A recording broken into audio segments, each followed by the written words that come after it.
Halo Sobat Alkil, kali ini kita sudah berada pada video part 3 tentang hasil kali kelarutan.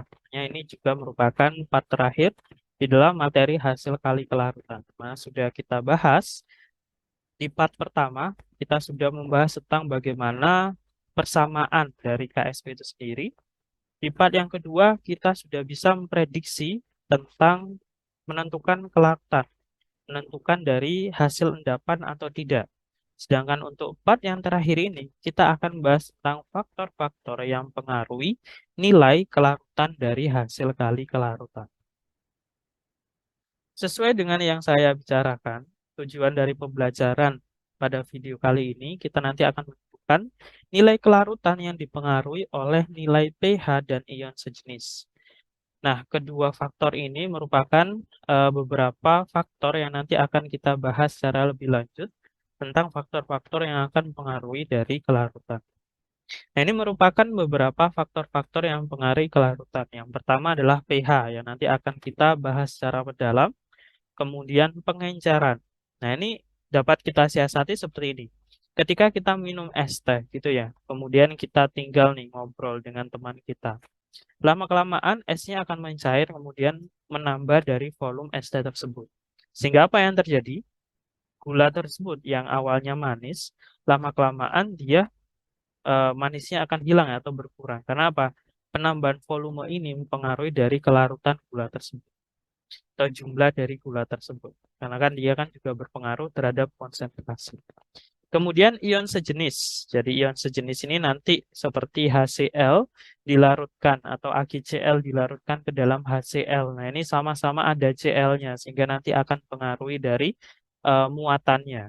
Kemudian senyawa kompleks ini sendiri itu akan mengakibatkan mungkin pengendapan atau mungkin penggumpalan dan sebaliknya sehingga akan mempengaruhi dari kelarutan.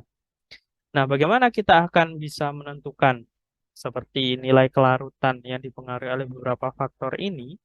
Yang pertama, kita tetap menentukan dari persamaan. Kemudian kita menentukan konsentrasi mungkin dari pH atau dari ion sejenis. Kita masukkan ke dalam persamaan tersebut dan kita dapatkan nilai S-nya. Oke, mungkin langsung kita aplikasikan ke dalam soal. Diketahui nilai KSP CrOH 2 kali adalah 2 kali 10 pangkat minus 16. Tentukan kelarutan dari CrOH dalam air dan NaOH dengan pH-nya 10. Nah, ini kita membandingkan ya. Jadi, di sini ada kelarutan di dalam air dan kelarutan di dalam NaOH. Coba kita lihat, berarti di sini kalau kita siasati, di sini nilai KSP-nya ini sebagai patokan ya. Kemudian di sini adalah CrOH yang kita cari CrOH 2 kali. Dimasukkan ke dalam air dan dimasukkan ke dalam NaOH pH 10. Kira-kira apakah ada perbedaan nilai kelarutan? Seperti itu. Baik, sama-sama kita berangkat dari persamaan. CrOH 2 kali. Cr2 plus 2OH minus. Ketika kita ingin mencari kelarutan, berarti persamaan KSP kita harus ketahui terlebih dahulu. Cr2 plus dikali konsentrasi 2OH minus pangkat 2. Nah, di sini untuk kelarutan di dalam air seperti kita mengerjakan di part 1 maupun part 2. Sehingga apa? Di sini nilainya adalah S kali 2S pangkat 2, sehingga nilai S-nya adalah 4S pangkat 3, KSP, sehingga kalau kita mencari nilai S, S sama dengan akar 3 KSP per 4. Sehingga nilai S sendiri, nilai KSP-nya kan kita sudah tahu. 2 kali 10 pangkat minus 16 per 4. Di sini saya sudah menghitung, sehingga nilai S itu adalah 3,7 kali 10 pangkat minus 6. Ini adalah kelarutan di dalam air. Coba kita hitung kelarutan di dalam NaOH dengan pH-nya 10. Nah, pH di sini akan mempengaruhi dari kelarutan. Karena apa? CrOH 2 kali dengan NaOH sama-sama di sini dia memiliki OH ya. Sehingga nanti untuk konsentrasi OH-nya itu adalah konsentrasi OH- 1 yang terdapat pada CrOH 2 kali ditambah konsentrasi OH-2 pada NaOH. Nanti seperti itu.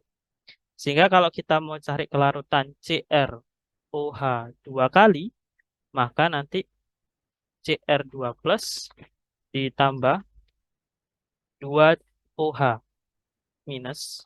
Ini ya. Langsung saja kita jadikan konsentrasi. Nah, seperti ini. Sehingga nilai di sini itu adalah penjumlahan dari OH-1 dengan OH-2. Nah, kita cari dulu nilai dari OH-2 ini dari NaO. Oke, ketika kita dapatkan pH-nya itu adalah 10, ini memuat info OH-. Karena apa? Kalau kita kerjakan dari bawah ke atas, kita dapatkan POH 14 min 10 ya. 14 min 10, sehingga nilai POH sendiri itu adalah 4. OH- karena nilai POH-nya 4, maka OH-nya itu adalah 10 pangkat minus 4. Jadi di sini kita kan sudah dapatkan untuk KSP itu adalah S dikali 2S pangkat 2. Sedangkan nilai 2S ini tidak boleh langsung dimasukkan ya, karena apa?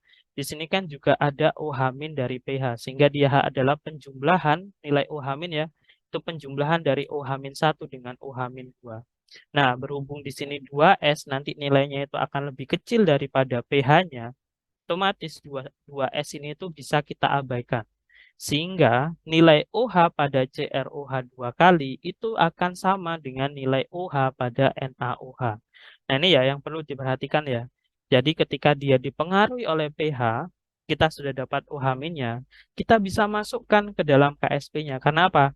Nilai OH pada CrOH 2 kali itu lebih kecil daripada nilai NaOH. Sehingga apa? Dia bisa diabaikan. Otomatis nilai KSP itu sama dengan S kali 10 pangkat minus 4 pangkat 2. Jadi seperti itu. Jadi ini langsung kita bisa ganti ke 10 pangkat minus 4. Karena apa? Tadi S, 2S ya, ditambah 10 pangkat minus 4. Nah, di sini nanti penjumlahannya tidak akan mempengaruhi signifikan, sehingga boleh diabaikan. Nah, sehingga untuk nilai S sendiri, itu adalah KSP dibagi. Ini kan kalau kita operasikan jadi minus 8 ya.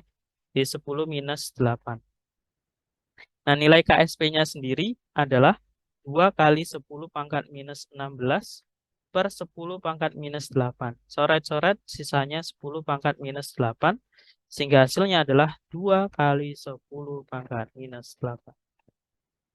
Nah, coba kita lihat. Di sini untuk S di dalam air ternyata dia nilainya adalah 3,7 kali 10 pangkat minus 6.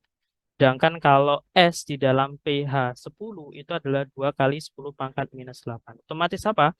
Dapat kita simpulkan dengan pengaruh pH ternyata dia dapat memperkecil nilai kelarutan. Sehingga nanti apa?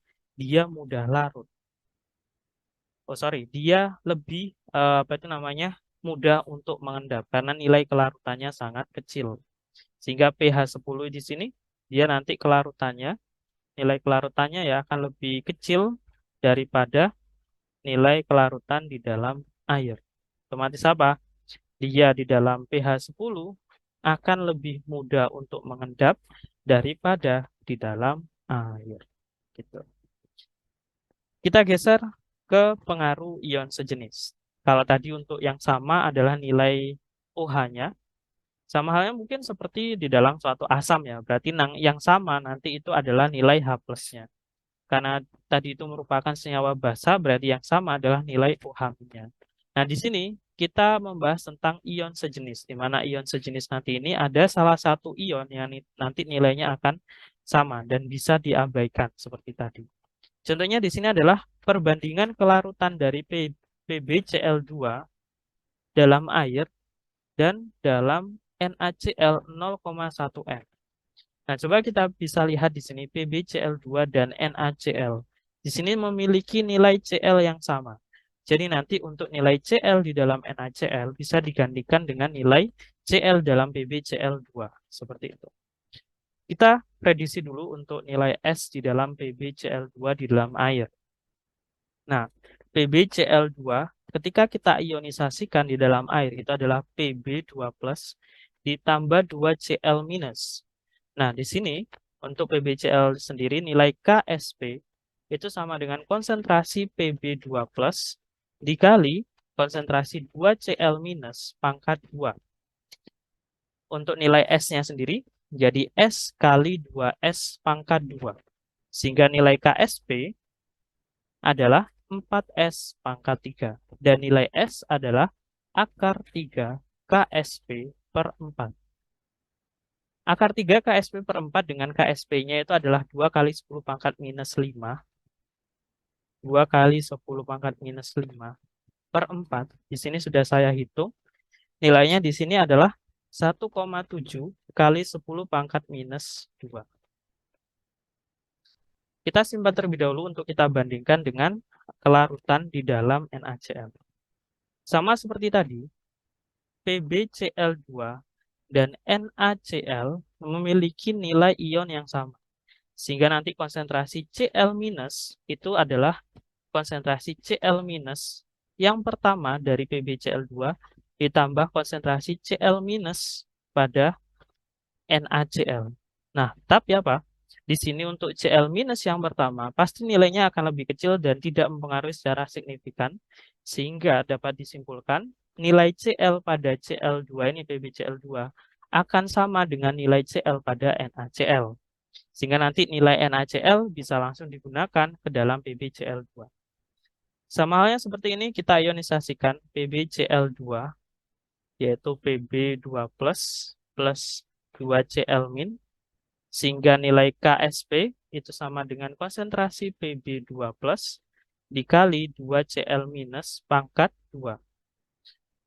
Untuk nilai S-nya sendiri, kali 2S pangkat 2. Nah, 2S pangkat 2 ini, 2S-nya itu sama dengan nilai S atau nilai Cl- pada NaCl. Nah, untuk NaCl sendiri ya, NaCl itu kalau kita ionisasikan jadi Na+ sama Cl-. Ketika NaCl-nya 0,1, otomatis nilai Cl-nya adalah 0,1 juga. Nah, sehingga apa? Kalau kita operasikan, di sini S kali 0,1 pangkat 2, nilai Ksp-nya adalah 2 kali 10 pangkat minus 5. Sehingga nilai S itu sama dengan, jadi di sini kan 1 kali 10 pangkat minus 2 ya. Kemudian di sini adalah 2 kali 10 pangkat minus 5 per 10 pangkat minus 2. Di sini sudah saya hitung untuk nilai S-nya sendiri adalah 2 kali 10 pangkat minus 3. Nah, coba kita bandingkan antara nilai S pada air dan nilai S pada NaCl. Di sini kita bisa lihat ternyata nilai S pada NaCl itu lebih kecil daripada nilai S pada air. Sehingga apa? Penambahan ion sejenis itu nanti akan menurunkan dari nilai kelarutan. Nah, sekian seperti itu untuk penjelasan saya tentang memprediksi endapan yang dipengaruhi oleh pH dan ion sejenis. Semoga membantu.